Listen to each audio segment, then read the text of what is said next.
Well, wonderful. Well, I wanted to thank you, Francis, for um, chatting with me and for making some time to talk with us about your coffee and the coffee that you're bringing in, and to talk with us a little bit about Jamii Coffee. I wanted to ask, to get it started, Yeah. if you introduce yourself and let us know, what was it that caused you to start Jamii Coffee? Why did you want to start this company in the first place? So yeah, so uh, my name, as you mentioned, is Francis Kungu, and born raised in Kenya, and for me, and yeah, I own Jamii Coffee, and it's a small importing company. So we started it because we wanted to figure out a trade system that did not that benefited people. Being raised in Kenya, one of the things I realized was our farmers were getting poorer, and yet coffee is actually being consumed more. And to me, that didn't make sense. In the 1980s, when I was growing up in Kenya, I realized that most of my friends whose fathers were or families were in coffee, they were successful. And it's during the years that I think it's after, like, starting in the late 80s and coming into the 90s, these systems started failing, and most of it we couldn't understand why. So even most of my friends who are in that coffee business, who are in the coffee farming business, they don't want to do it. They never wanted to do it. They never wanted to be part of that. We kind of saw it like almost like a poverty trap. It's like, if you go into this is the outcome.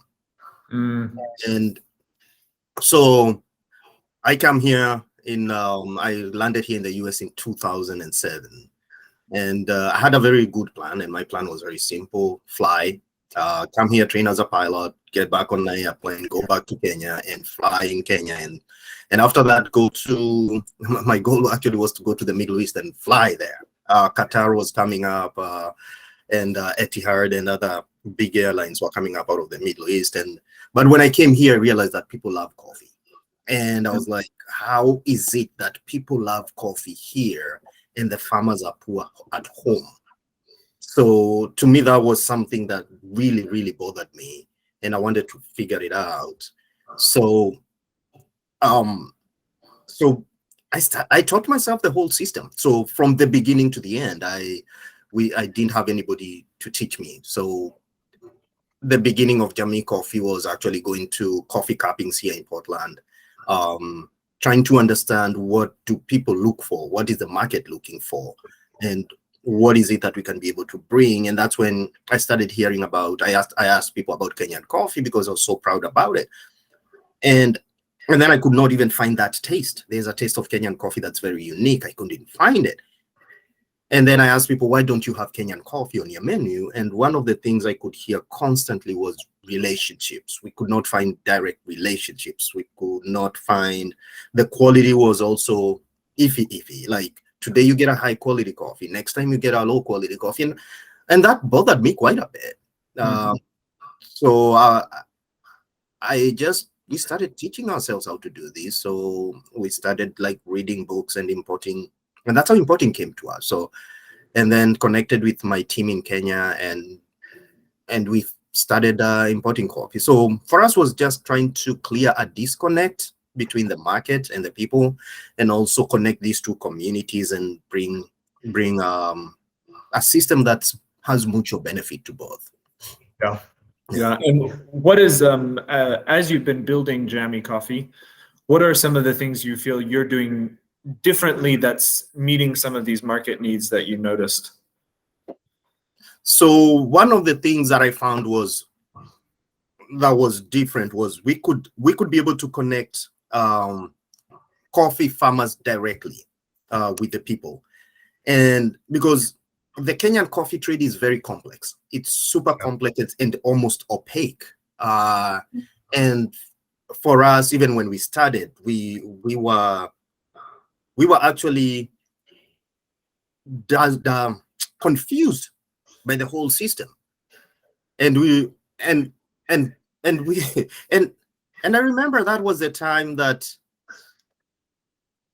that we decided that we want to be able to put that straight line, and we wanted just to make a straight line directly from the farmers, and that was our differentiator. Yeah. So I remember my first slogan was, if I can't touch the farmer, I won't touch the coffee.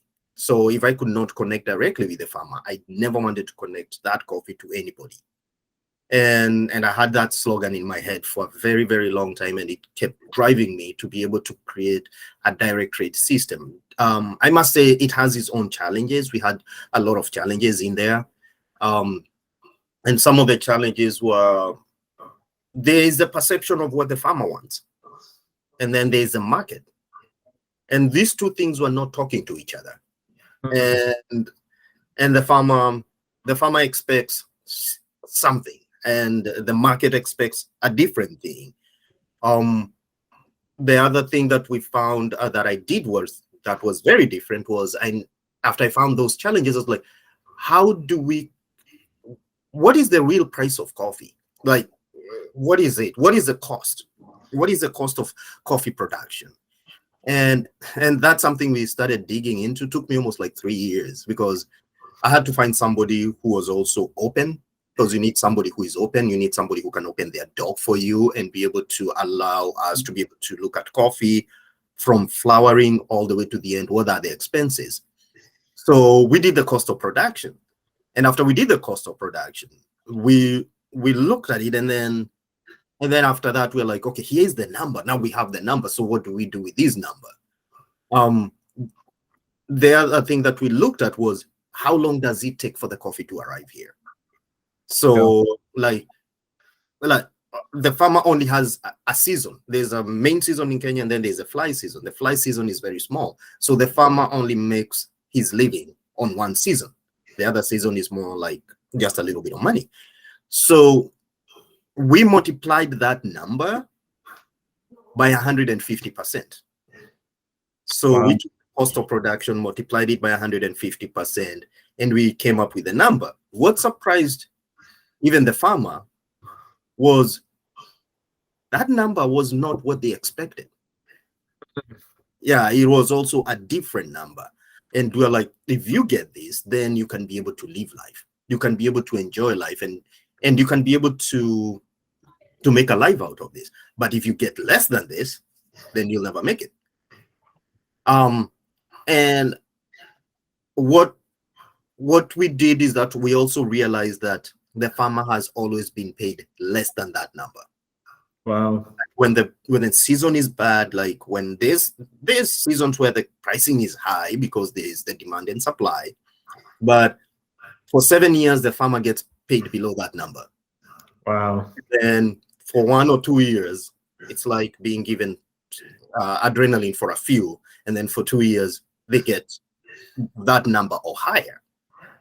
So 7 years you're poor, 2 years you feel like you're making it, and then the cycle goes on and on. So for us, it was that decision to be able to make sure that either you stay in coffee or you get out of coffee, but base it on a number, not because it's a business. I told my farmers it's a business. It's nothing that you consume at home. It's nothing that's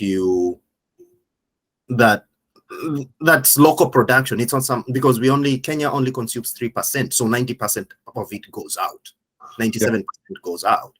So for us, that we found that to be a changer for us, a game changer for us. And after we did that, it's almost like it's a rabbit hole. You figure that out, then what? And then you're looking at climate change. Climate change is huge in Kenya right now. It's one of the biggest challenges that our farmers are facing. It's like it's affecting the quality. You could get an 87 Kenya without the farmer doing anything. Nowadays, getting 87, 88, it takes a lot of work. Yeah, and that used to be like the standard. It's like, oh, it's an 86, 87. I didn't have to do anything. So wow. yeah. So what are some of the things that you're doing as far as addressing especially the climate issue with some of the smallholder farmers that you're partnering with? So some of them we started a partnership with Sprout, and we started it last year. Last year, that's when we started talking with Sprout. They found us through a project that we are doing in a wet mill called Ruiroiro, and they went to visit there because what they do is that they study climate, and then they inform the farmers when it's gonna rain, when it's not gonna rain, and it's about also like it's also about quality, because quality management. So what we realized is and the reason why that came up a lot is because we wanted to produce natural coffee. Natural coffee was never produced in Kenya. And if you get a natural coffee, it was the lower, and like the underripes, the overripes, the end of the season, the is just stripping the coffee. And we wanted to produce natural coffee, a really good natural coffee. But what we realized was it was raining when it shouldn't, and then the coffee gets moldy. I remember our first project, we threw out all that coffee actually. Not paying the farmer because the farmer doesn't even understand natural coffee in Kenya. So because you cannot sell it at the auction market because it doesn't even have a grade. So it's considered as a low quality coffee. So if you have to produce it, it's 100% export. Otherwise, you're going to get paid below market rate.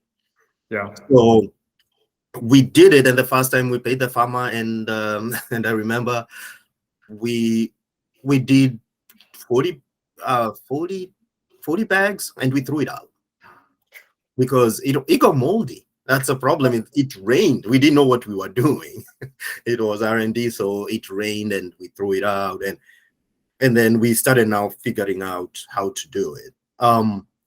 But that is the time that Sprout also was coming into the picture, and it would help us be able to figure out when it's going to rain and when to cover the coffee, when to process the coffee, when to take out the coffee. All that would improve the quality of the coffee.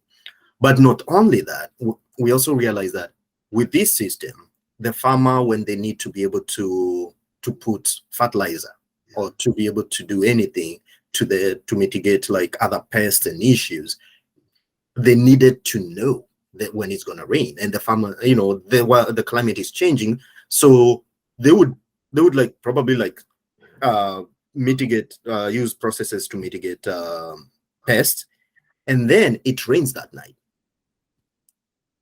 All that is going to wash. So that means they have to go buy other more stuff the following day to see if it's going to stay, because the pests are going to be coming in.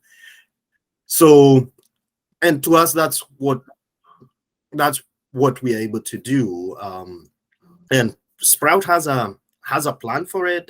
I think their plan is to be able to create an insurance package, a weather insurance package, where we are able to figure out the minimum the farmer should produce and monitor the weather. After we monitor the weather and the farmer produces that less than that, then the insurance package kicks in. So if production is affected by weather conditions, then that insurance package would kick in, and that's something they are developing on that end. So, and on our part is we are trying to be as biodynamic. We thought the best ways to be biodynamic as possible is to be able to, like, can you plant trees around your farm? Can you because like in Kenya, the coffee growing regions also, they grow macadamia trees. So can you plant those macadamia trees? And within those macadamia trees, can you also put in beehives?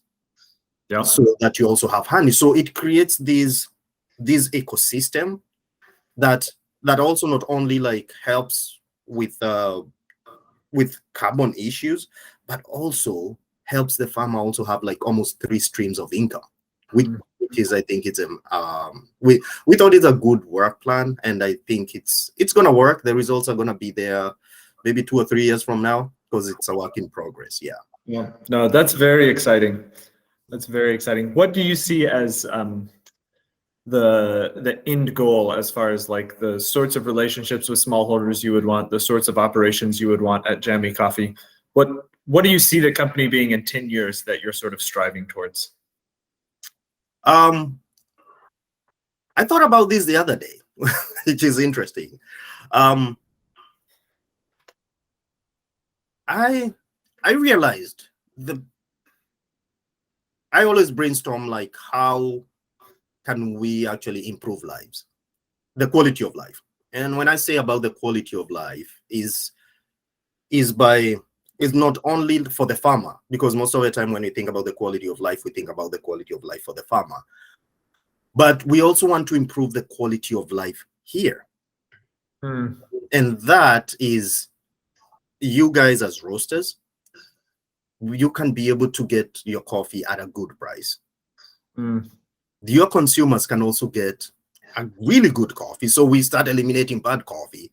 So the quality of life is improved, also knowing that coffee can taste amazing. So, and don't need to add so much sugar or anything. You can just drink it black and it's amazing.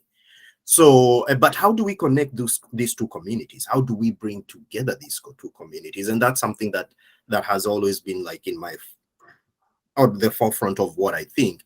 And one of the things is, as Jamii Coffee, we want to stop selling coffee. We want to start now being a connector. We want to start connecting farmers with roasters, and roasters can do their amazing job, and then they can be able to actually forward these towards the consumers. So I want to be a connector. I want to start a process where, for me, we stop selling coffee, we become connectors, and this means that we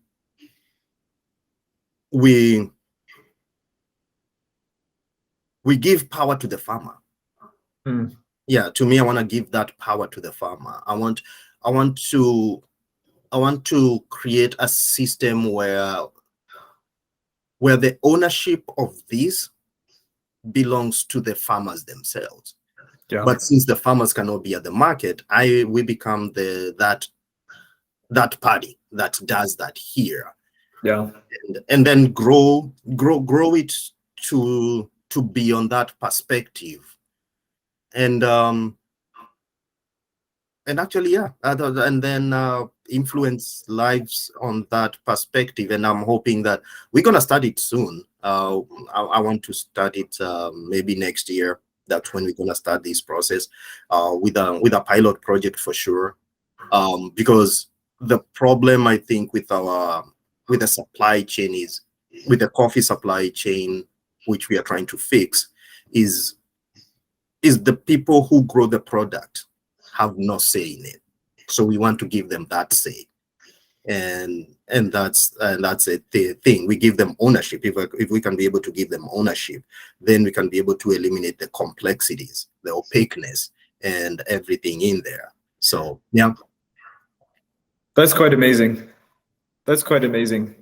Good vision to be seeking after, Francis. Oh, thank you.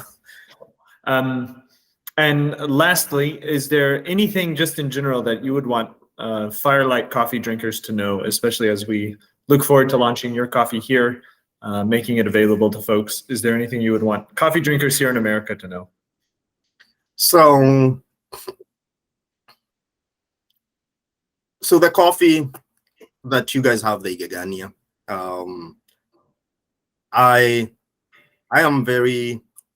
was connected to it. I was connected to it by my team, by my quality analyst in Kenya, because we were looking for a coffee. We had the coffee that we wanted from our farmer partners, and we were looking for another organization that was really doing a good job.